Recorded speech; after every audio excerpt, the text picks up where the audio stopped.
መፈታት ወይም መለቀቅ በሚል ነው ዛሬ የምንካፈለው።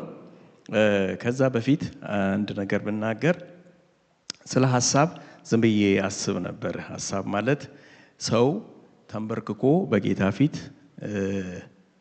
ሐሳቡ ከሌለ ሰውየው የለም ማለት ነው። ምን ማለት ነው? በሌላ አነጋገር ሁላችን መኪናዎቻችን የት ነው ያሉት? ፓርኪንግ ላይ ናቸው አይደል? እና ኪሳችን ቁልፍ አለ። ኪሳችን ያለ ቁልፍ ሐሳብ ቢሆንና እግር አውጥቶ ቢሄድ ወተን መኪናችንን ከመደገፍ በሻገር ምንም ልናደርገው አንችልም። ሐሳብ እንደዚህ ነው። ሰው ቁጭ ብሎ ሐሳቡ ከሌለ ምንም የሚሆን ነገር የለም። ስለዚህ ሐሳባችንን በደንብ ሰብስበን በጣም ትንሽ ጊዜ ነው የሚይዛችሁ እንጸልያለን። ከዛ እንጸልያለንና በጣም ሲገርመኝ ነበረ። በተለይ ራእይ መጽሐፍ ላይ ዮሐንስ በዛ ሁሉ ፔን ውስጥ በዛ ሁሉ ከባድ ሁኔታ ውስጥ ፍጥሞ በሚባል ደሴት ላይ ሆኖ ከጌታ ጋር ኮኔክት አድርጎ ነበር። ተዚላችሁ እንደሆነ ምንድነው ያለው? ገና ራእይ መጽሐፍ ሲጀምር የሚናገረኝን ድምጽ ለመስማት። አንዳንድ ጊዜ እኮ ያለን ፔን እኮ ሰው ሲጠራን እንኳን ሰማ። ዮሐንስ ግን ቲዩንድ ነው። ሲጠራኝ ዞርኩኛል። የራእይ መጽሐፍን ጠቅላላ የቀየረው ያ ድምጽ በቃ። እና አሁን ሲጠራን እንስማ። ምንም አይነት ሁኔታ ውስጥ ብንሆን አያችሁ፣ የዮሐንስ ፔን በዘይት ተቀቅሎ በዘይት ተጠብሶ ቅዝቃዜ ላይ ነው ያስቀመጡት ፍጥሞ ደሴት ላይ። እና ዋሻው ደግሞ በጣም በሰመርም ይቀዘቅዛል አይደለም በዊንተር። እና በዛ ሁኔታ ላይ ግን እያለ ድምጽ ነው የሚጠብቀው። ዛሬ ድምጽ ይመጣልናል። ኢየሱስ ክርስቶስ ጌታ ነው። ስለዚህ መፈታት በሚል መለቀቅ በሚል ነው የምናገረው። ከዛ በፊት የጻፍኩት ኢንትሮ አለ አንብላችኋለሁ። ሰው ከፍጥረቱ በነፃነት እንዲኖር ተፈቶ ተለቆ በአምላኩ ለተፈጠረለት ዓላማ ብቻ የሚኖር ፍጥረታዊ አካል ነው። ከፍጥረቱ እንዲገዛ እንዲያስተዳድር በመንፈሳዊም በፍጥረታዊም ዓለም ስልጣን የተሰጠው የእግዚአብሔር እጅ ሥራ ሰው ይባላል። ነገር ግን ያ ትልቅ ዓላማ እጅጉን አንሶና ጠቦ ዛሬ ይህ ሰው በመንፈሳዊም በፍጥረታዊም ግዙፍ ዓለም በነፃነት እንዲኖር በመንፈሳዊም በፍጥረታዊም ግዙፍ ዓለም ውስጥ በነፃነት እንዲኖር ለተፈጠረለት ዓላማ ሳይሆን በጣም ኮንፋይንድ ሆኖ በጠበበች ትንሽ ዓለም ውስጥ ይኖራል። እኛም በክርስቶስ ሁሉ ተመልሶልናል ብለን የምናምን እንኳን ሳንቀር ይህንን መፈታት ወይም መለቀቅ ወይም ነፃነት ሳንለማመድ የራሳችን ስንለማመደው የራሳችን ደግሞ ስናረገው አንታይም። ምክንያቱ ምንድነው ብለን ስናስብ ሮሜ 12 ያለ ሐሳብ ላይ ይወስደናል። ከቻለን ሮሜ 12 አንድ እናነባዋለን። አንድና ሁለትን በሐሳብ ይላችኋል። ሁለት verse 2 እና ምንድነው we've caught up with the verse 2 በሚለው ማለት ነው። በአንድ ነገር ካራፕ ሆነናል፣ ተይዘናል ሁላችን ማለት ነው። ምንድነው ያ የሚለው መሰላችሁ? ምዕራፍ 2 ላይ ምዕራፍ 1 ላይ ምንድነው ሰውነታችሁን አርጋችሁ አቅርቡ ነው የሚለው አይደል? 2 ላይ ያለው ምን ይላል መሰላችሁ? የእግዚአብሔር ፈቃድ በጎ ደስ የሚያሰኝ ፍጹም የሆነው ነገር ምን እንደሆነ ፈትናችሁ ታውቁ ዘንድ። አሁን እዚህ ቤት ያለው ሁሉ የእግዚአብሔር ፈቃድ በጎ ፍጹም ደስ የሚያሰኝ እንደሆነ ያውቃል። ይሄን ፈቃዱን ምን አርጉ ወቁ ይላል። ምን አርጋችሁ ፈትናችሁ እንድታውቁ ጎረቤት ሂዱ ነው የሚለው። ምንድን ነው የሚለው? በልባችሁ መታደስ ተለወጡ። ኢየሱስ ክርስቶስ ጌታ ነው። አሁን የቀረልን ዘመን አለ። እግዚአብሔር ከፊታችን የሰጠን የሚገርም ዘመን አለ። በዚህ ዘመን ላይ መጽሐፍ ቅዱስ እንዲህ ይላል ሮሜ 12:2 ላይ የእግዚአብሔር ፈቃድ ላንተ ለቤትህ ላንቺ ለቤትሽ ለኔ በጎ ደስ የሚያሰኝ ፍጹም ነው። ይሄን ፈትኖ ለማወቅ በልብ መታደስ ተለወጡ። እንዴት እንለወጥ? ቀጥሎም ብሎ ይናገራል መሰላችሁ? ይሄን በልባችሁ ተለወጡ እንጂ ሌላ ኦልተርናቲቭ አትፈልጉ። ያ ኦልተርናቲቭ ምንድነው ይላል? ይሄን ዓለም አትምሰሉ። we've caught up with the world system ማለት ነው። አሁን ሁላችን ጎረቤታችን የሚዘንበው ዝናብ የኛም እንደሆነ ግዴታ አድርገን ወስደነዋል። እኛ እኮ ሌላ ነን። የኔ ኪንግደም እኮ ሌላ ነው። የኔ መንግስት እኮ ሌላ ነው። ተለወጡ። በልባችሁ መታደስ ተለወጡ። እንዴት እንለወጥ? በልብ መታደስ እንዴት ነው የምንለወጠው? በተለይ በእንትን ላይ ያለው ነግራቸዋል። ዓለም የሚለውን ኤዮኒዮስ ወይም ኤዮና የሚል የግሪክ ሐሳብ ነው ያለው። ኤጅ ወይም ደግሞ ወርልድ የሚል ሐሳብ ነው ያለው። በዚህ ምድር ላይ this age ምን እንደሚያስብ ከናንተ የተሰወረ አይደለም። ይሄ ዓለም አሁን ያለው ዓለም ይሄ ኤጅ ምን እንደሚያስብ የተሰወረ አይደለም። ይሄንን ዓለም አትምሰሉ። ቲክቶክ ላይ ያለውን አይደለም አንተ። ኢየሱስ ጌታ ነው። በሽታ ከኛ ቤት ይርቃል። ጨለማ ከኛ ቤት ይርቃል። እንለቀቃለን። ኢየሱስ ጌታ ነው። እኔ እፈታለሁ። ለኔ ነገር ሌላ ነው። የኔ ሲስተም ሌላ ነው። ኢየሱስ ጌታ ነው። ለምን? የእግዚአብሔር ፈቃድ ምንድነው? በጎ ነው፣ ደስ የሚያሰኝ ነው፣ ፍጹም ነው። ኢየሱስ ጌታ ነው። አንለማመድም። አንዳንድ ነገሮችን አንለማመድም። ዛሬ የምናደርገው መሰላችሁ ልቀቀኝ ነው የምንለው። ልቀቀኝ ነው የምንለው። ኢየሱስ ክርስቶስ ጌታ ነው። ኤዮኒዮስ የዚህን ዓለም አትምሰሉ ከዛ በኋላ ተለወጡ የሚለው ቃል ሁላችሁም ብዙ ጊዜ ፓስተሮች አስተምራችኋል። ሜታሞርፎሲስ አድርጉ ነው የሚለው። ሜታሞርፎሲስ ማለት ለውጥ ነው። ዝግመታዊ ሊመስል ይችላል፣ ግን ለውጥ ነው። ከምን ወደ ምን? ከካተርፒለር ወደ በተርፍላይ፣ ከአባ ጨጓሬነት ወደ ቢራቢሮ ተለወጡ። ኢየሱስ ጌታ ነው። አንዴ ቢራቢሮ ከሆንክ አባ ጨጓሬ መሆን አትችልም። ተለውጠሃላ። ኢየሱስ ጌታ ነው። ይሄንን ሜታሞርፎሲስ በእኛ ውስጥ የሚያደርግ ምን መሰላችሁ? ቃል፣ ዝም ብለህ የምትሰማው ቃል፣ መርገምን እያስወገደ በረከትን የሚያመጣ የእግዚአብሔር ቃል። ኢየሱስ ጌታ ነው። እንለቀቃለን፣ እንፈታለን። ነፃነትን የመሰለ ነገር የለም ወገኖች። እግዚአብሔር የፈታው ሰው እኔ ወገኖቼ ግልጽ አድርጌ ስነግራችሁ መሰለ መፈታት ማለት በምድር መፈታት፣ በሰማይ መፈታት፣ በፋይናንስ መፈታት፣ በበሽታ መፈታት፣ ከጨለማ መፈታት፣ ከሁከት መፈታት። እግዚአብሔር ይፈታል። ኢየሱስ ጌታ ነው። ሜታሞርፎሲስ አድርጉ፣ ተለወጡ። ይሄን ዓለም አትምሰሉ። የአባት ፈቃድ ፍጹም ነው፣ አዲስ ነው፣ ልዩ ነው፣ ደስ የሚያሰኝ ነው። ለምን አትስቅም? ለምን አልስቅም ብለህ ጠይቅ። ለምንድን ነው ማልስቀው? እኔ እንዴት ነው ከዚህ ዓለም ጋር? አንዳንድ ጊዜ እውነቴን ነው መነግራችሁ ካለው ዌዘር ጋር we get caught up። ዌዘር የሚያስደብረው አማኛል ተው እንጂ። ኢየሱስ ጌታ ነው። እግዚአብሔር እኮ አለ፣ መንፈስ ቅዱስ እኮ አለ ውስጥ። ዌዘር የማይገድበው በልሳን ስትናገር እኮ ገፈፍ ይላል። ኢየሱስ ጌታ ነው። መፈታት፣ መለቀቅ። ኢየሱስ ክርስቶስ ጌታ ነው። እንፈታለን። እኔ ካናዳ አይደለም የምኖረው በሰማይ እንጂ። የኛ መኖሪያ እኮ እዚህ አይደለም። በአብ ቀኝ ይላል እኮ አስቀመጠን ይላል። ኢየሱስ ክርስቶስ ጌታ ነው። አስቀመጠን። እዛ ሆነን ነው የምንገዛው። ይሄ ሊገዛ የተፈጠረ ሰው ኮንፋይንድ ሆኖ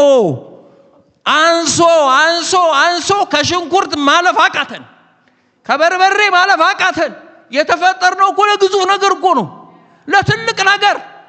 ኢየሱስ ጌታ ነው። ዓለምን የሚገዛ ጌታ አንተ ውስጥ አለ። ምድርን የሚገዛ ጌታ አንተ ውስጥ አለ። ሰኞ ለአንተ ይሄ ሰኞ አይደለም። በሰማይ ካላንደር ነው የምንሄደው። ይሄ ፉከራ አይደለም። እውነተኛ መንፈሳዊነት ይሄ ነው። አለን እኮ በልባችሁ መታደስ ተለወጡ። ይሄን ዓለም አትምሰሉ። ለዚህ የሚረዳችሁ ቁጥር 1 ምን አለ? ሰውነታችሁን ቅዱስና ሕያው መስዋዕት አድርጋችሁ አቅርቡ። ጸደት ያለ ሰው። ከዛስ ልብህን ቀይር። እንዴት ልቀይር? ከአባ ጨጓሬ ወደ በተርፍላይ ና፣ ብረር። አባ ጨጓሬ ከመሬት መቼ ያልፋል?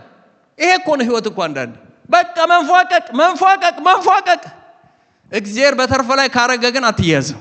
ዛሬ እንዲህ ብለን ነው ምንጮህ። የያዘንን እጅ ልቀቀን እንላለን። የያዘንን ነገር ልቀቀን እንላለን። እግሩ እጁ የተያዘ ሰው እውነቴን ነው የምላችሁ፣ ድምጻችሁን አንስታችሁ ዛሬ ማታ ልቀቀኝ። ኢየሱስ ክርስቶስ ጌታ ነው። መጽሐፍ ቅዱሳችንን አንዳንድ ብለን እናያለን። የኔና የናንተ እስራት የጀመረው ዘፍጥረት ላይ ነው፣ አዳም ማለት ነው።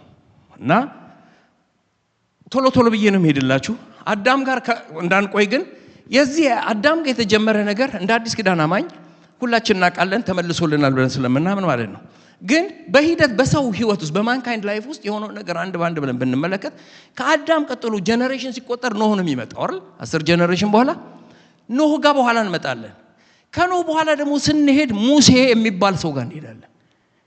ሙሴ ጋር ስንሄድ የተፈጠረ ታሪክ የኔና የናንተን ስለሚመስለው ማወራው። ይሄ ህዝብ ዘፍጥረት በተለይ ማን በማንበብ ምር አሺ ይተረዳናል። በማንበብ በማይክል ውስጥ እሺ ፓስተር ጌታ ይባርክ።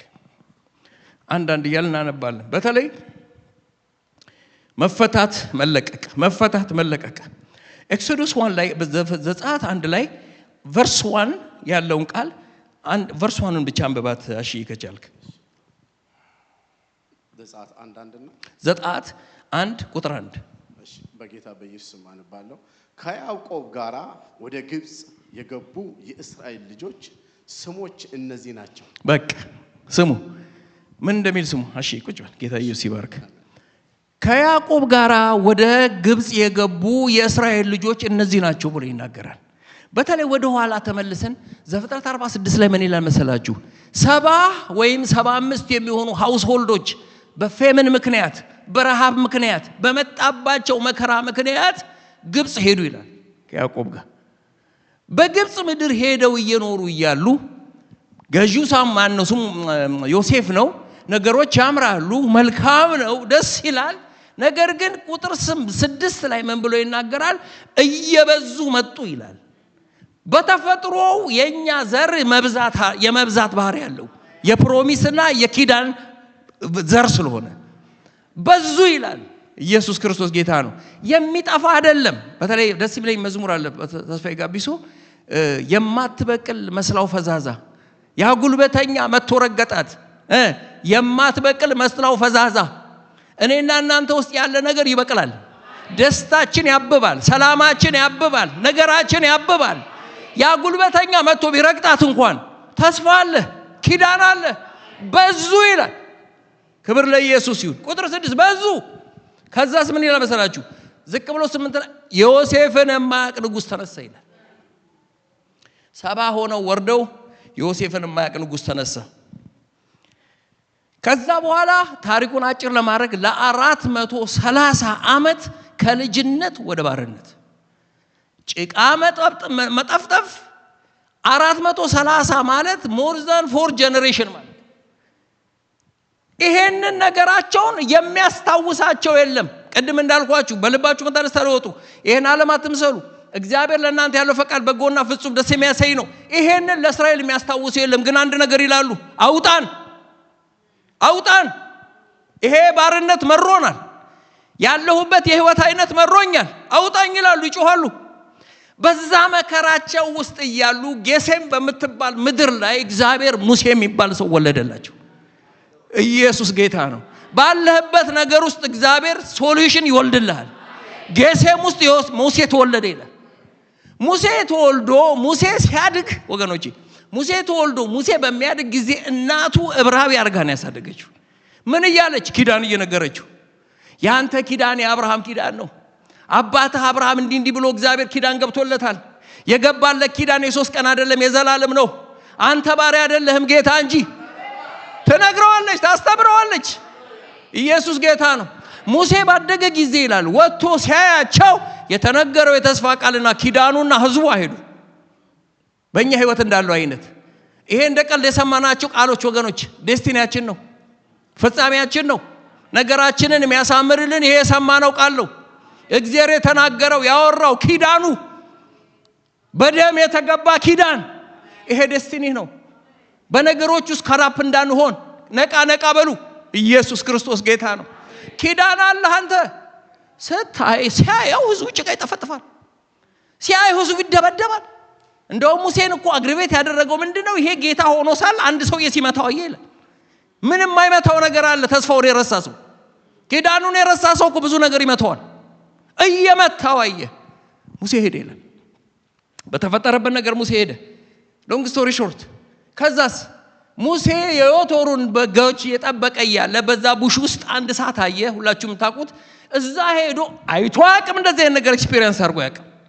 በህይወቱ እንደዚህ አይነት ነገር ኢንካውንተር አድርጎ ያውቃል። ከዛ ከእሳት ውስጥ አንድ ድምጽ ወጣ። ምን የሚል ድምጽ ወጣ? የአባትህ የአብርሃም አባት ልጅ ነኝ፣ አምላክ ነኝ። የአባትህ የአብርሃም አምላክ እባላለሁ። የአብርሃም አምላክ እናቱ የተናገረችው የተስፋ ቃልና ኪዳን እንደገና መጣ። ዘፍጥረት ላይ ሄደና ምንድነው አብርሃምን ያለው? ዘፍጥረት ላይ አብርሃምን ምንድነው ያለው? ኢየሱስ ክርስቶስ ጌታ ነው። ዘፍጥረት 17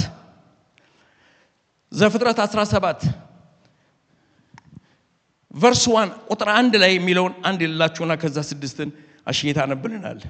ይኸውላችሁ ዘፍጥረት 17 1 ላይ እንደዚህ ነው የሚለው አብርሃምም የ99 ዓመት ሲሆነው ይላል አይደል? ይሄ ማለት ምን መሰላችሁ? ከዚህ በፊት ልጅ አልነበረው። ከዚህ በፊት በእጁ ላይ ምንም ነገር አልነበረው። ልጁ ሊመጣ ግን 1 ዓመት ነው የቀረው። ተስፋው ሊሞላ 1 ዓመት ነው የቀረው። 99 ዓመቱ ላይ እግዚአብሔር መጣና ተስፋ ገባለት። ለምን? የተወለደው ነገር ብቻ እንዳልሆነ እግዚአብሔር ነገረው። ምን አለው? ቁጥር 6 ምን ይላል? እሺ እነሆ የሚለው ቁጥር 6 ዘፍጥረት 17:6 እኮ እነሆ ነው ብሎ የሚጀምር። እሺ በለው እነሆ ኢየሱስ ጌታ። እነሆ በዚህ በኮሬብ በአለት ላይ በአለት አይደለም። ዘፍጥረት 17:6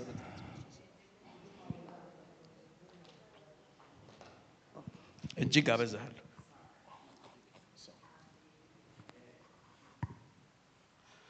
እሺ በጌታ በኢየሱስ እጅግ አበዛሃለሁ፣ እሺ ሕዝብም አደርግሃለሁ፣ እሺ ነገስታትም ከአንተ ይወጣሉ። በቃ ይስሐቅ ሊመጣ 1 ዓመት ነው የቀረው።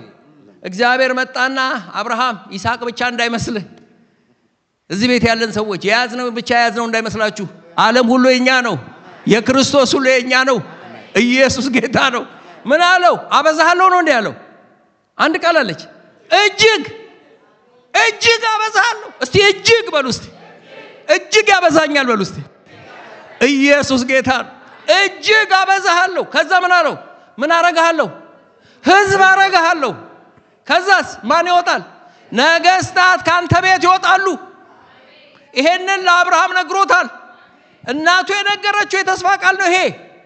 እግዚአብሔር ለአብርሃም ለሙሴ በቡሽ ሲገለጥለት የአብርሃም አባት ነኝ፣ የአብርሃም አምላክ ነኝ። ሙሴ ውስጥ ሪዛውንድ የሚያደርገው ይሄ ነው። ኢየሱስ ክርስቶስ ጌታ ነው። ከዛስ በኋላ ቁጥር 7 ምን ይላል? እሺ ቃል ኪዳኔ በእኔና ባንተ መካከል ካንተም በኋላ ከዘርህ ጋር በትውልዳቸው ለዘርህ ኪዳን አቆማለሁ። ስሙኝ፣ ይኸውላችሁ ምንን አቆማለሁ? ቃል ኪዳኔን በማማከል በእኔና ባንተ፣ ከዛስ በዘርህ በትውልዳቸው እስከ መቼ? እስከ ዘላለም አቆመዋለሁ። ኢየሱስ ክርስቶስ ጌታ ነው። ከዛ ምን ይላል? ለአንተና ካንተም በኋላ ለዘርህ አምላክ ሆን ዘንድ ይላል። ኢየሱስ ጌታ ነው። አዎ በቃ ከዛ በኋላ ምን ይላል? ለአንተ ካንተም በኋላ ለዘርህ አምላክ ሆን ዘንድ። እግዚአብሔር ሲያበዛን፣ እግዚአብሔር ሲለቀን፣ እግዚአብሔር ሲፈታን፣ እግዚአብሔር ሲረዳን አንድ ነገር ነው፣ ለአንተና ለዘርህ። ከዛ ምን አረግ? አምላክ ሆን ዘንድ። ኢየሱስ ጌታ ነው። የተያዝንበት ነገር አለ ወገኖቼ። እግራችንን የያዘ ነገር አለ፣ ይለቃል። ኪዳን አለን እኛ፣ የተስፋ ቃል አለን እኛ። ኢየሱስ ክርስቶስ ጌታ ነው። ይሄ የዘላለም ኪዳን ነው። ክብር ለኢየሱስ ይሁን። ሃሌሉያ። ሙሴ ወዲያው ፈርዖን ጋር ሄዶ ከዚህ በኋላ ሄዷል። በቃ ይሄን ካውንተር አገኘው ሙሴ፣ ይሄ ተስፋ ቃል አገኘው ሙሴ። እንደገና ተመልሶ ሪቫይቭ ወደ ሙሴ ከእግዚአብሔር ጋር ተነጋገረ። የምታውቁት ነው። ስምህን ንገረኝ አለው፣ እሱ ሌላ ነገር ነው። ከዛ ፈርዖን ጋር ሄዶ ያለው ምንድነው? አንድ ቃል ልቀቅ። ኢየሱስ ክርስቶስ ጌታ ነው። እስቲ ጮክ በሉና ልቀቅ በሉ እስቲ፣ ልቀቅ በሉ እስቲ። የያዘን ነገር ይልቀቅ። ኢየሱስ ክርስቶስ ጌታ ነው። ልቀቅ። ለምንድን ነው የሚለቀው? ኪዳን አለው ሕዝብ፣ ተስፋ አለው ሕዝብ። ኢየሱስ ክርስቶስ ጌታ ነው ወገኖቼ። ይህንን ነገር የሚያጸናለን ኪዳኑ የዘላለም ነው ይላል አይደል? ከኔና ከእናንተ ጋር መምጣት አለበት አልሰማው። ይህንኑ ኪዳን ይዞት ጳውሎስ አዲስ ኪዳን ገላትያ 3:17 ዛሬ ያልጻፍኩት እዚህ ጋር በደንብ እንድናወራ ብዬ ነው። ገላትያ 3:17 ገላትያ 3 ላይ የሚናገረው ምን መሰላችሁ? ሕግንና ተስፋን ወይም ኪዳንን እያነጻጸረ ነው። በሕግ አይደለም፣ በተስፋ ነው። ይሄ ተስፋ ቃል፣ ይሄ የምንወርሰው አዲስ ህይወት፣ የምንወርሰው አዲስ አይነት ህይወት በሕግ አይደለም። ሕግን አፍርሶታል። በተስፋ ነው እያለ ነው የሚያነጻጽረው። ግን ዛሬ ከምንናገረው ኮንቴክስት ጋር ያገናኝና ነግራችኋለሁ። ምዕራፍ 10 ቁጥር 3 17 እስከ 18 ምን ይላል? ይህንንም እላለሁ ከ430 ዓመት በኋላ የሰጠሁ ሕግ አስቀድሞ በእግዚአብሔር የተረጋገጠውን ኪዳን የተስፋውን ቃል እስኪሽር ድረስ አያፈርስም። እሺ ይኸውላችሁ ምን መሰላችሁ የሚለው አሁን ጳውሎስ እንዳውም ከፈርዖን ከፍ ስላለ ነገር ነው የሚያወራው። ሕግ የእግዚአብሔር ነው አይደለም እንዴ? ሕግ የሰው አይደለም፣ የሰይጣን አይደለም፣ የሰው ነው። እንዳይወርሱ የሚከለክላቸው ሕግ ከ430 ዓመት እንኳን በኋላ ቢሰጥ እንኳን ከ430 ዓመት ሕጉ ቢሰጥ እንኳን ሕጉን የሚሽር የተስፋ ቃል የለም ይላል። ተስፋ ቃሉን የሚሽር ሕግ የለም ነው የሚለው። አይደለም ሕጉ አይደለም ፈርዖን፣ እነሱ ሕጉን ሁሉ አልፈው ይሄዳሉ ነው የሚለው ስለ እስራኤል። ኢየሱስ ጌታ ነው። የተሰጣቸው የተስፋ ቃል ዘላለማዊ ነው። የተሰጣቸው ኪዳን ዘላለማዊ ነው። ይኸውላችሁ በሕግ ቢሆን አንድ እስራኤል ከነዓን አይገባም፣ በተስፋ እንጂ በኪዳን እንጂ። በኪዳን ባይሆን አንድ ሰው ሰማይ አይሄድም። ኢየሱስ የገባበት አንገባም። ለምን? በሕግ ቢሆን አንድ የሚያሟላ የለም። እንዲህ ነው የሚላቸው ከ430 ዓመት በፊት የተሰጠ ሕግ የተስፋ ቃሉን አይሽረውም። እስኪሽር ድረስ ምን አይሉም ነው አፈርሰው። እነሱ በተስፋ ነው የሚያገኙት ይላቸዋል። ኢየሱስ ጌታ ነው። ቁጥር 18 ምን ይላል? ርስቱ በሕግ ሳይሆን ርስቱ በሕግ ሳይሆን በምንድን ነው ይላል? እስቲ በሉት አንድ ጊዜ ርስቱ። እሺ 1 2 3 ርስቱ በሕግ ሳይሆን በተስፋ ቃል ነው። ኢየሱስ ጌታ ነው። ርስቱ በሕግ ሳይሆን በተስፋ ቃል ነው። በሌላ አነጋገር ምንድን ነው? በፊታቸው የቆመ ፈርዖን ሳይቀር ሕግ እንኳን ይለቃቸዋል። ገና በኪዳን የዳኑት በኪዳን ነው የሚገቡት፣ በተስፋ ነው የሚገቡት። ኢየሱስ ክርስቶስ ጌታ ነው። ይሄንን ከኛ ጋር ያዛምደዋል ወይ? ይሄ ተስፋ ቃል ለአብርሃም ከስንት ሺህ ዓመት በፊት የተነገረ የተስፋ ቃል ዘርህ ይበዛል፣ አበዛሃለሁ፣ እባርክሃለሁ፣ ነገስታት ካንተ ይወጣሉ ያለው ቃል እኔ ቤት ይመጣል ወይ? አዎ። እንዴት ይመጣል? ከፍ ብለን እናነባለን። ቨርስ 16 ምን ይላል? ለአብርሃምና ለዘሩም የተስፋው ቃል ተነገረ። እሺ ስለ ብዙዎች እንደሚነገር ለዘሮቹም አይልም፣ ስለ አንድ እንደሚነገር ግን ለዘርህም ይላል፣ እርሱም ክርስቶስ። ኢየሱስ ክርስቶስ ጌታ ነው። የገባለት ቅድም ያነበብኩላችሁ ዘፍጥረት ላይ ያለው ቃል ምንድነው? 46 የሚለው ቃል ምንድነው? በአንተና በእኔ በዘርህና በትውልድህ ነው የሚለው። አሁን ለዘሮቹ አላለም፣ ለዘርህ ነው ያለው። ለዘርህ ካለ ዘሩ ክርስቶስ ነው። ኢየሱስ ክርስቶስ ጌታ ነው። ስለዚህ እስራኤልን የለቀቀ ፈርዖን አዲስ ኪዳንም ላይ እኔን የያዘ ነገር ይለቃል። በተስፋ ወርሳለሁ፣ በኪዳን ወርሳለሁ። ኢየሱስ ክርስቶስ ጌታ ነው። የያዘን ነገር ይለቃል። ኢየሱስ ጌታ ነው። ከእስራኤል ልጆች ጋር ይህንን ካየን ሁለተኛ ሐሳቤ ላይ ገባና ኢሳይያስ 45 እነዚህ እስራኤል ሰዎች ነገራችን ቶሎ ቶሎ እንድንል ብዬ ነው። እነዚህ እስራኤል ሰዎች አሁን ከላይ ያልኩላቸው ነገር ተሰበስበው የገቡበት ነገር ለ430 ዓመት የገቡበትን መከራ አንድ ሙሴ የሚባል ሰው ከእግዚአብሔር ጋር ኢንካውንተር አድርጎ አእምሮውን ለውጦ ልቡን ለውጦ የተስፋውን ቃልና ኪዳኑን ይዞ መጥቶ ህዝቡን ይዞ ወጣ። ይሄ ነው በቃ አዲስ ኪዳን። ከገባንበት የሚያወጣ የተስፋ ቃል አለን ነው። ከገባንበት የሚያወጣ ኪዳን አለን ነው። ባለንበት አንቆይ ነው። ጭቃ እየጠበጠቡ 430 ሰዓት አይደለም፣ ሳምንትም ቀንም ወርም አይደለም፣ አመት። ዝም ካልክ ዝም ነው። ከተናገርክ ግን ትወጣለህ። የተስፋ ቃልን ካነሳ ትወጣለህ። ኢየሱስ ጌታ ነው። ይሄ እንደ ዝም ብሎ አትመልከቱት ወገኖቼ። ጌታን እውነቴን ነው የምላችሁ። በእውነት በትክክል ቆርጦ እግዚአብሔርን ድምፅ ሰምቶ እንደ ተስፋ ቃሉ የሚናገርና የሚዋጋ ሰው ይወጣል። መንፈሳዊ ነገር ይሄ ነው። እየሄድን እናየዋለን። ቃሉን አንስቶ እኔ ይሄን አይደለሁም እግዚአብሔር ከዚህ ያወጣኛል። በመንፈሳዊ ድንዛዜ ውስጥ ያለ መጸለይ ያቃተው፣ ቃል ማንበብ ያቃተው መናገር አለበት። የሚረዳኝ ጸጋ አለ። ለእኔ የተነገረ ቃል አለ። ኢየሱስ ክርስቶስ ጌታ ነው። እበረታለሁ፣ እነሳለሁ። ኢየሱስ ክርስቶስ ጌታ ነው። ይሄንን ስንናገር ነው ወገኖቼ ነገሮችን ሁሉ የሚሰራ እጅ የሚንቀሳቀሰው። ኢየሱስ ክርስቶስ ጌታ ነው። ለ430 ዓመት የቆየ እስቲ ዛሬ 430 ዓመት ተውት። የዛሬ 430 ዓመት 40 ዓመት የቆየ ነገር አላችሁ? 30 ዓመት የቆየ 20 ዓመት የተዋችሁት ያለ እግዚአብሔር ፈቃድ የሆነ በፍጹም ፈቃዱ ላይ ያልሆነ እናነሳለን የተስፋ ቃሉ። ኢየሱስ ክርስቶስ ጌታ ነው። እግዚአብሔር ይለውጠዋል። ለምንድን ነው ኮንፋይንድ ይሆን ነው ወገኖቼ? አንዳንድ ጊዜ ቤተክርስቲያን ውስጥ አንዳንድ ጊዜ እኔ አምናለሁ ቤተክርስቲያን የክርስቶስን ወንጌልና ነገረ ክርስቶስን በማስተማር ነው የምታንጸው ወደ ሰማይ ነገር የምታሳድግ። ይሄ ኮምፕሊትሊ ማምነው ነገር ነው። ግን አንዳንድ ጊዜ ህይወታችን ላይ ደግሞ ስንመጣ በተለያየ ነገር ሰው ተይዞ አምልክ ልትለው አትችልም። ያዕቆብ እኮ እንዲህ ነው የሚለው፣ ርቦት እሳት ሙቃት በለው። ምንድነው የሚያስፈልገው? ምግብ። በቃ ይሄ እኮ ሮኬት ሳይንስ አይደለም። ሰው በፋይናንስ ነገር ተይዞ እንዴት ነው አምልክ የምትለው? እግዚአብሔር ይንቀለው እንጂ ኢየሱስ ጌታ ነው። ነገ ሰኞ ስታስብ እኮ የሚከብድህ ደስ እያለ ስራ ስለማትሄድ ነው አይደለህማ። እግዚአብሔር ነገሮችን ያስተካክልና የምትወደው ነገር አርግ እንጂ የተጠራህበትን ነገር አርግ እንጂ እግዚአብሔር ነህ ያለህን አርግ እንጂ። እኔ ባለፈው አንድ ሰው ሳናገር ነበርና የሆነ የሚገርም ስራ ይሰራልና እንዴት በጣም ደስ ብሎኝ ነው የሚሄደው አለኝ። እንዴት ጥሬ ነው አለኝ። ይሄ መንፈሳዊ ነገር አይደለም የሚሰራው፣ ሌላ ነገር ነው የሚሰራው። በቃ አይ ላቭ ኢት አለ። መቼ ነው እኛ አይ ላቭ ኢት የምንለው? እግዚአብሔር ትክክለኛው ነገር ላይ ሰደን እንጂ ሰው ለተፈጠረለት ዓላማ መኖር አቅቶት ኮንፋይንድ ሆኗል ብለን የጀመርነው ለዚህ ግን ከለመንን ከጸለይን ከጮህን ለሙሴ እኮ ያለው እንዲህ ነው። እኔ አብርሃም አምላክ ነኝ። አሁን አንድ ነገር ደረሰኝ ቴሌግራም። ምንድነው የደረሰኝ? ህዝቤ ሲጮህ ሰማሁት። እንዲህ አይነት ጮህትም ይጮሃለው እዚህ ቤት አውጣኝ የሚል ኢየሱስ ጌታ ነው። ልቀቀኝ። ይኸውላችሁ እግዚአብሔር ከያዘ ለምነው። ጊዜው ነው ወይ ፈቃድህ ነው ወይ በለው። ሌላ ጥቁር እጅ ከያዘ ግን ልቀቀኝ ነው። ልቀቀኝ ነው የሚባለው። ኢየሱስ ክርስቶስ ጌታ ነው። በቃ ልቀቀኝ ክትለው ይለቅሃል። ይሄ መንፈሳዊ መርህ ነው።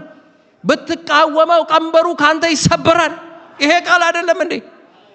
ኢየሱስ ጌታ ነው። ኢሳይያስ 45 1 እና 2 ሁለተኛ ሐሳብ ኢሳይያስ 45 እሺ በለው።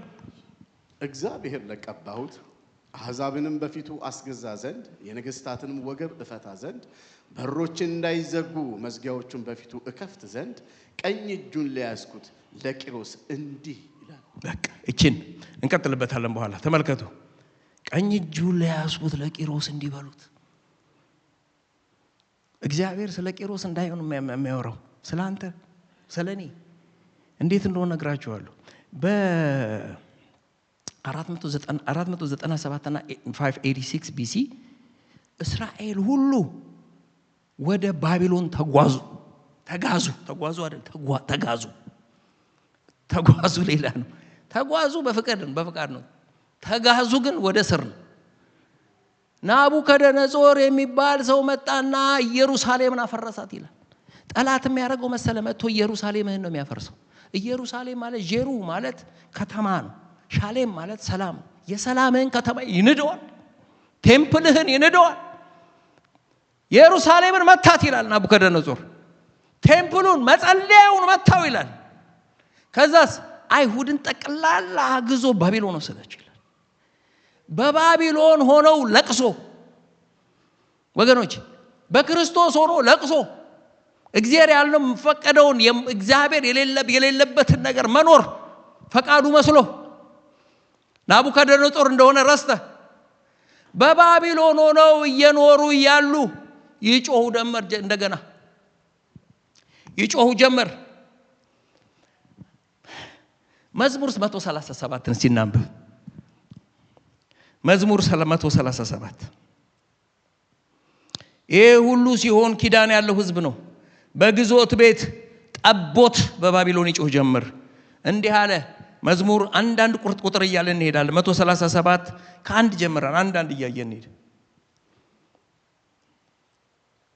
በባቢሎን ሳለን ይላል ቁጥር 1 በባቢሎን ወንዞች አጠገብ በዚያ ተቀምጠን ጽዮንን ባሰብናት ጊዜ አለቀስን። ተመልከቱ ምን እንደሚል። በባቢሎን እያለን በእስር እያለን በማልፈልገው የህይወት አይነት ውስጥ እያለሁ ጽዮንን ሳስባት። ጽዮን ምንድነች? የእግዚአብሔር መኖሪያ the gates of heaven የሰላም ማደሪያ እግዚአብሔር የሚገዛበት። ሰላሜን ሳስብ ጽዮንን ሳስብ አለቀስን። ቀጥሎ ምን ይላል? በአካያ ዛፎች ላይ መሰንቆን ሰቀልን። በአካያ ዛፎች ላይ መሰንቋችንን ሰቀልን። ተማርከዋል፣ ታስረዋል፣ ነፃነታቸው እንደ ድሮ የለም። እሺ ቁጥር 5 እሺ ቀጥለው እስከ መጨረሻው ሄድ። ምን ገና ያለው 2 ነው አይደል? እስከ 5 ሄድ ዝም ብለህ።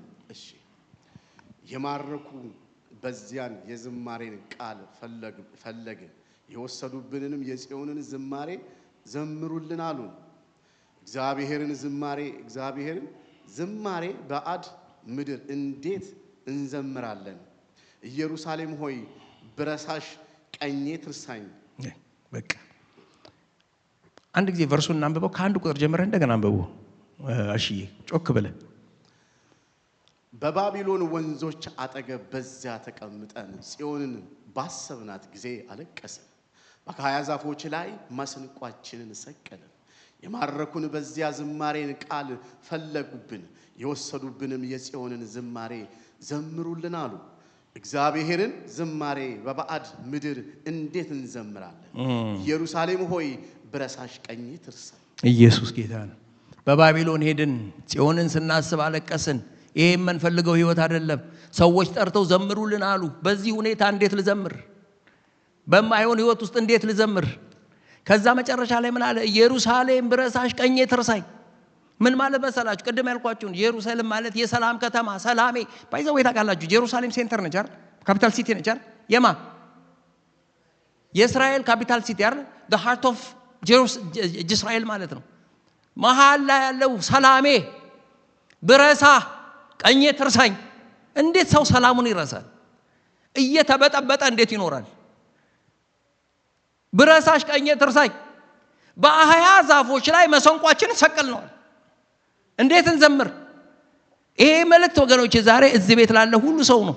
በዚህ አይነት ህይወት ላለ ሰው፣ በእንደዚህ አይነት ህይወት ላለ ሰው እግዚአብሔር ዛሬ ነፃ ያወጣል። እግዚአብሔር ነቃቅሎ ያወጣል።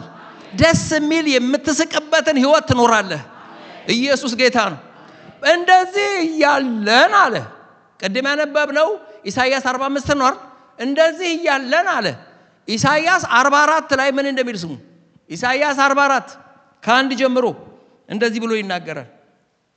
ይሄንንም ቃል ሲነበብላችሁ ለኔ ነው እያላችሁ ሰሩት ወገኖቼ። ኢሳይያስ ከአንድ ጀምሮ አንብበው። እሺ አሁን ባሪያዬ ያዕቆብ የመረጥኩህ እስራኤል ሆይ ስማ፣ የፈጠረህ ከማህፀንም የሰራህ የሚረዳህ እግዚአብሔር እንዲህ ይላል። እሺ ባሪያዬ ያዕቆብ የመረጥኩህ ይሹሩን ሆይ አትፍራ።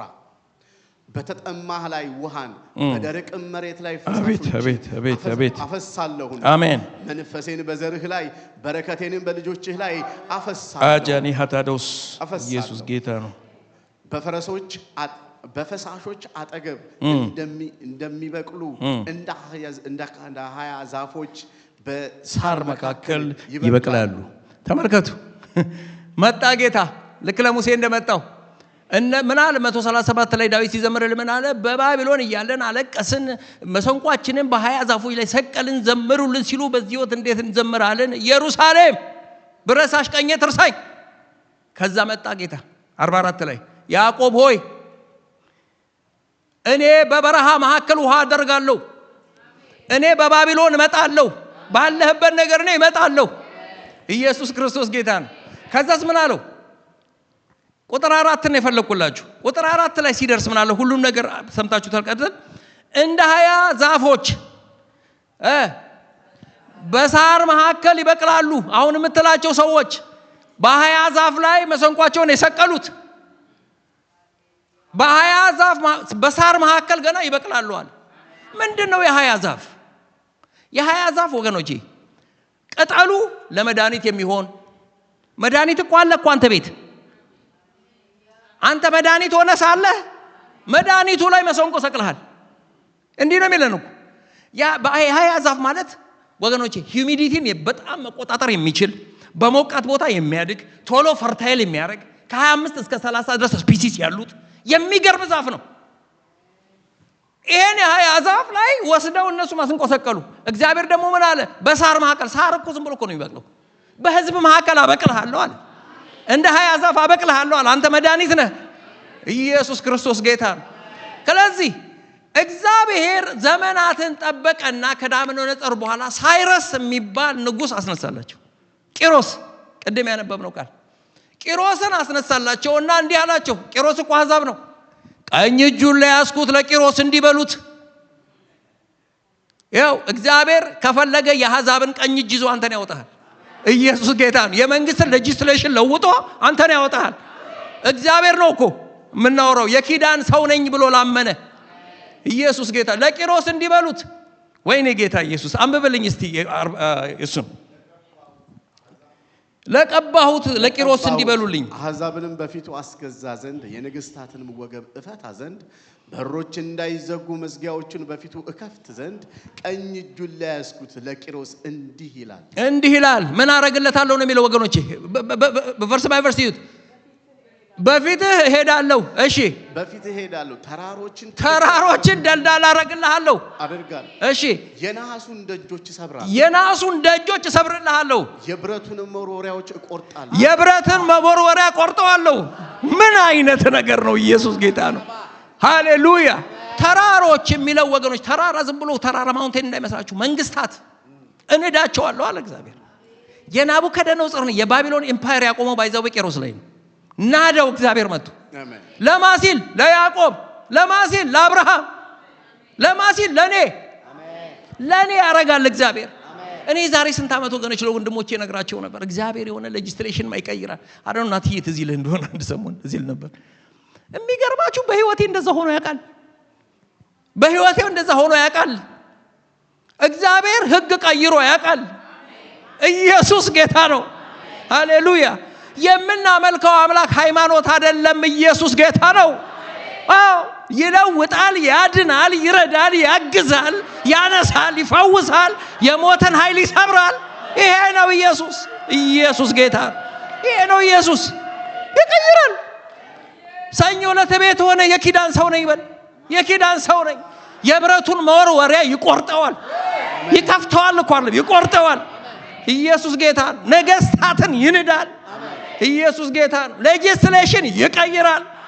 ኢየሱስ ጋር ሆነ ወገንዴ በረሃ ውስጥ ይመቻል። ለምን መሰለ? በበረሃ ምን አረጋለሁ አለ? ገነት አረጋለሁ አለ። አንተ ግባበት እንጂ አንተ ከገባህማ የሚመች ወይዘር አረግልሃለሁ አለ። ይሄ ነው እግዚአብሔር። ኢየሱስ ጌታ ነው። ማሐዴሳ ወየው ኢየሱስ። ቁጥር 2 ምን ይላል አሽዬ? በፊትህ እሄዳለሁ፣ ተራሮችን ትክክል አደርጋለሁ፣ የነሐሱን ደጆች እሰብራለሁ፣ የብረቱን መወርወሪያዎች እቆርጣለሁ። ቀጥል። በስምህ የጠራውህ የእስራኤል አምላክ እግዚአብሔር እኔ እንደሆንኩ ታውቅ ዘንድ በጨለማ የነበረችውን መዝገብ ምን አይነት ነው? በስውር የተደበቀችውን ሀብት ሰጣለሁ። አሜን። ያው እንደዚህ እናድርግ ወንድሞቼ። አሽዬ ጮክ ብለህ አንብብ። ለኔ ነው እያለን እንስማ። ከተሰማችሁ አሜን እያላችሁ ስሙት። አሽዬ 2 እንደገና ጀምር አንብበው። ኢየሱስ ጌታ ነው። በፊትህ እሄዳለሁ፣ ተራሮችን ትክክል አደርጋለሁ፣ አሜን። የነሐሱን ደጆች እሰብራለሁ፣ አሜን። የብረቱን መወርወሪያዎች እቆርጣለሁ። አሜን። በስምህ የጠራውህ የስምህ የምጠራህ የእስራኤል አምላክ እግዚአብሔር እኔ እንደሆንኩ ታውቅ ዘንድ በጨለማ የነበረችውን መዝገብ በስውር የተደበቀችውን ሀብት ሰጣለሁ። አሜን። ስለ ባሬ ስለ ያዕቆብ ስለመረጥኩትም ስለ እስራኤል ብዬ በስምህ ጠርቻለሁ። በቁልምጫ ስም ጠራውህ፣ አንተ ግን አላወከኝም። ቀጥል። እኔ እግዚአብሔር ነኝ፣ ከኔ ሌላ ማንም የለም። በቃ ኢየሱስ ጌታ ነው። አረግልሃለሁ አለና ለምን ስትሉት የያዕቆብ አምላክ ነኝ፣ የእንትን አምላክ ነኝ። ኢየሱስ ጌታ ነው። ስሜን ከተትበት አምላክ ነኝ። ኢየሱስ ክርስቶስ ጌታ ነው። እግዚአብሔር ልጅ ኢየሱስ ያድናል። የእግዚአብሔር ልጅ ኢየሱስ ያድናል። ከ70 ዓመት በኋላ እስራኤል ከባቢሎን ወጡ። እግዚአብሔር እስራኤልን ካወጣ አንተና እኔን ያወጣል። ካለንበት ነገር ያወጣል። ኢየሱስ ጌታ ነው። ሃሌሉያ። ከዛስ ኢሳይያስ 61 ላይ ጌታ ኢየሱስ መጣና ቶሎ ብዬ ልንገራችሁ እንዲህ አለ፣ የእግዚአብሔር መንፈስ በእኔ ላይ ነው። ምን ላረግ ነው አለ መሰላችሁ? ለድሆች ምን ያረጋሉ አለ? የምስራች ይሰማሉ። በምን ድሃ የሆኑ? በገንዘብ ድሃ የሆኑ፣ በመንፈስ ድሃ የሆኑ፣ በስጋ ድሃ የሆኑ፣ በምንም ድሃ የሆኑ የምስራች ይሰማሉ። ከዛስ ልባቸው ደግሞ የተሰበረ ሰው አያጽናናምና ልባቸው የተሰበረ ይጠገናሉ። ከዛስ የተማረኩ ነፃ ይወጣሉ። ከዛ ምን አለ? የታሰሩ ይፈታሉ። ኢየሱስ ጌታ ነው። ይሄን የሚያረግ ጌታ እዚህ ቤት አለ። ይሄን የሚያረግ መንፈስ እዚህ ቤት አለ። ለጮሁ ሰዎች ይሄን የሚያረግ መንፈስ እዚህ ቤት አለ። ኢየሱስ ጌታ ነው። ለማጠቃለያ እንጸልያለን። ለማጠቃለያ በማቴዎስ 21 ላይ ቁጥር 2 ይሄንን ማንም ያነብልኝ? አሽዬ እስቲ ለማጠቃለያ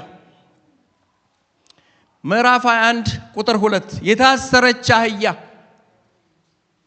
ከውርንጭላዋ ጋር አይልም? ማቴዎስ 21 ቁጥር 2 እንዲህ አላቸው፣ በፊታችሁ ወዳለችው መንደር ሂዱ፣ በዚያች ጊዜም የታሰረች አህያ ውርንጫ ከርሷ ጋር ታገኛላችሁ። በቃ እሺ፣ በቃ ስሙ። ይኸውላችሁ ምን መሰላችሁ እያለ ያለው ወደ ከተማ ሂዱ። ወደ ከተማ በሄዳችሁ ጊዜ ውርንጫ አይደለም የሚለው፣ አህያ ከማጋ ከልጇ ጋር ከውርንጫ ጋር። እስራት አንተ ጋር አይቆምም። እግዚአብሔር እኮ የዘር ማንዘርን እኮ ነው የሚሰብረው እኮ። ከውርንጫዋ ጋር ታስራ ታገኛላችሁ። ተታችኋት ነው ያለው። ፈታችሁ አምጧት። ውርንጫዋን ብቻ እንዳይመስላችሁ አህያዋንም ፍቷት። እግዚአብሔር ሲፈታ ዘር ማንዘር ነው የሚፈታው። አንተ ቤት የገባ በረከት ዘር ማንዘር ላይ ነው የሚነካው። ኢየሱስ ክርስቶስ ጌታ ነው። ፈታችሁ አምጧት። ውርንጫዋም ትፈታ፣ አህያዋም ትፈታ።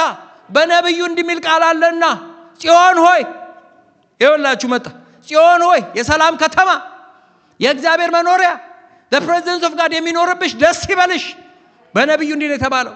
ጌታሽ በአህያና በኃይል ላይ አይቶ ውርንጫ ላይ ተቀምጦ ወደ አንቺ ይመጣል። ኢየሱስ ክርስቶስ ጌታ ነው። አህያዋን ከፈታ ውርንጫዋን ከፈታ ይሄ ለኔና ለእናንተ ነው። ዘርህን ይፈታል፣ አንተን ይፈታል፣ እኔን ይፈታል። ታሪክ ይሰራል ጌታ። ክብር ለኢየሱስ ይሁን። እንደዚህ በሏት፣ ንጉሥሽ በአህያና በአህያ ግልገል ላይ ተቀምጦ ወደ አንቺ ይመጣል። ኢየሱስ ክርስቶስ ጌታ ነው። የመጨረሻ አንድ ቨርስ ልበላችሁ። እግዚአብሔር ውርንጫዋን ከፈታ ቅድምን አለመሰላችሁ? ህዝቤን ማወጣው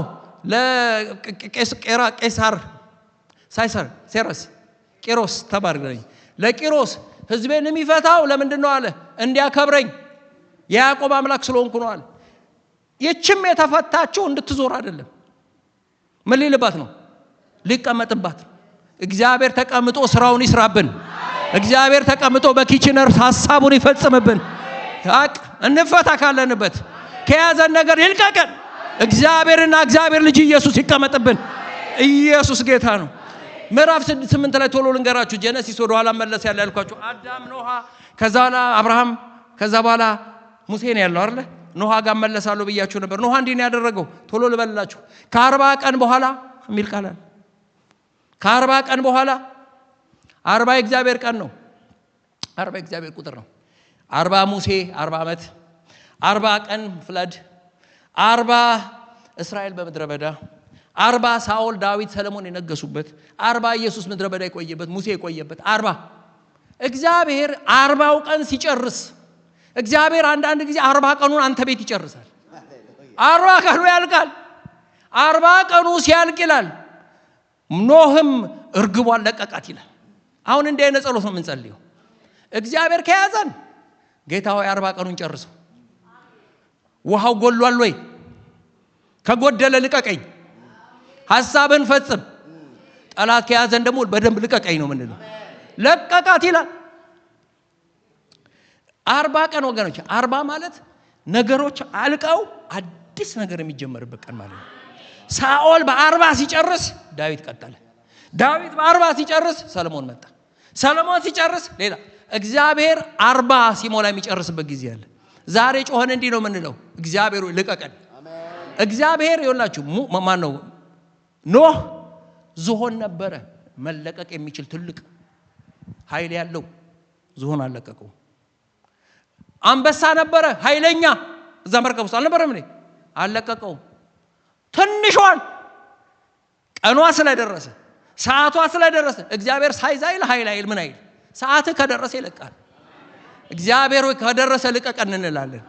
ቆመን እንጸልያለን። ሁላችንም የመፈታት ጊዜ፣ የመለቀቅ ጊዜ፣ እስራኤልን እንደለቀቀ ከባቢሎን እንደወጡ ተስፋ ቃል አለኝ የሚል ወገኖች ድምጻችሁን አንስታችሁ እግዚአብሔር ሆይ ከዚህ ነገር ልቀቀኝ